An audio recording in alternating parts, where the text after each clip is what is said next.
تاسو ته مونږه د کلچر په حوالې سره خبرې کوو. دا مونږ انګلیش کې اردو کې هم ویلی شو، خو مونږ د دې لپاره پښتو کې دا ورکو چې زمونږه پښتنو ته څه فایده ورسي.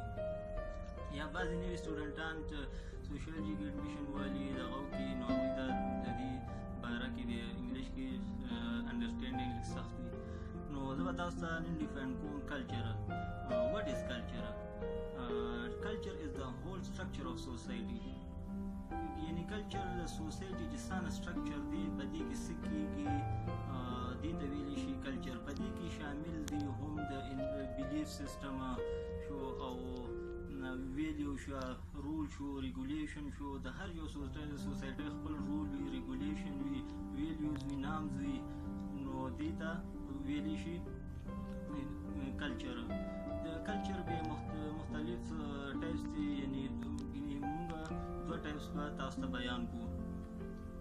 اول دی مټیریل کلچر او دویم دی نان مټیریل کلچر. مټیریل کلچر هغې ته ویلی شي یعنی موږ بلډینګونه جوړو، روډونه جوړو، ټکنالوجي راله، نو موږ زیاتر ماډرن خلکو ته ګورو، د هغې کلچر ته توجه ورکوو، د هغې په سیسټم باندې روانو. نو دې سره سره کلچر کې چینجز هم راځي. وخت سره سره خلکه ماډرن کېږي، کلچر کې چینجز راځي، خلکه فوکس کوي ماډرن خلکو ته. بیا دې کې نان مټیریل کلچر دی.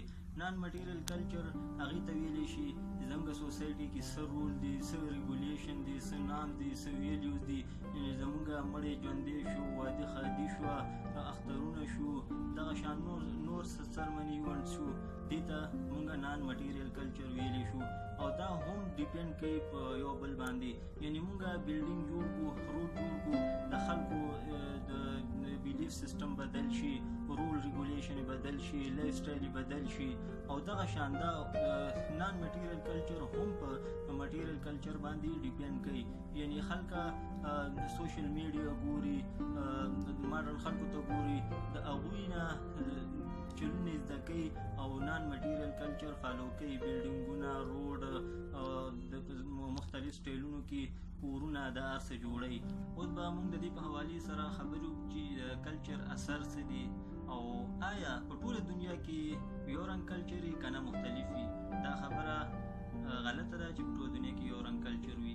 د هر سوسایټي خپل کلچر وي. یعنې موږ د فوډ په حوالې سره خبره وکړو. امریکا کې اوس سپی نشي خوړلی، خلک نه خوري، او په چاینا کې خلک سپی هم خوري. یعنې په پاکستان سوسایټي کې خلک مختلف خوراک دی، مختلفه کپړه ده، جامې دي. او په بل سوسایټي کې یعنې په امریکا کې، په چاینا کې مختلف خوراکونه دي، مختلف کپړه ده. بیا دې باندې انوایرمنټ هم اثر کوي.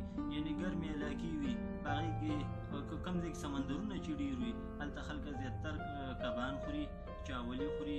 یعنې ملیشیا شوه، هلته ټول خلکه زیاتر کبان او چاولې خوري.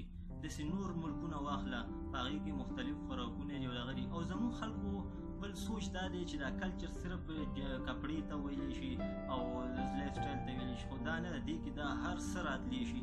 تاسو ته خو ما دې نه مخکې وویل که چې یو مټیریل وي، یو نان مټیریل وي. مټیریل اکثر مونږ فزیکل شیز دپاره یوز کوو، چې کوم ټچ کېږي نو هغې ته مټیریل کلچر وایي. او نان مټیریل خو هغې ته ویلی شي چې کوم یعنې ایډیل شیزونه مړی ژوندی شو، اخترونه شو، یعنې په هر یو سوسایټي کې خپل د هغوی په سوسایټي کې د هغوی چرچ وي، د هغوی مختلف سرمني وي، او زموږ مختلف سرمني په مختلف ایونټ باندې. نو دا هر څه کلچر کې راځي. او زموږ په ذهن کې دا سوال هم راتلی شي چې ځینې خلک وایي چې زموږ کلچر ښه دی، د دوی هغه ټیک نه دی، یا زموږ هغه ټیک نه دی، د دوی هغه ټیک دی.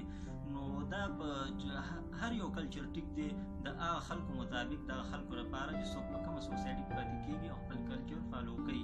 یعنې مونږ اوس فار اګزامپل په چاینا کې خلکه سپی خوري او دلته یې مونږ بده ګڼو. مونږ دا نه شو ویلی چې ګینې چاینا والا غلط دی او مونږ ټیک یو، یا مونږ غلط یو هغوی ټیک دي. هر یو کلچر په خپل ځای باندې ټیک دی. او کریټیسزم هر ځای کې کېږي، هر چا باندې کریټیسزم کېږي، خو هر یو کلچر په خپل ځای باندې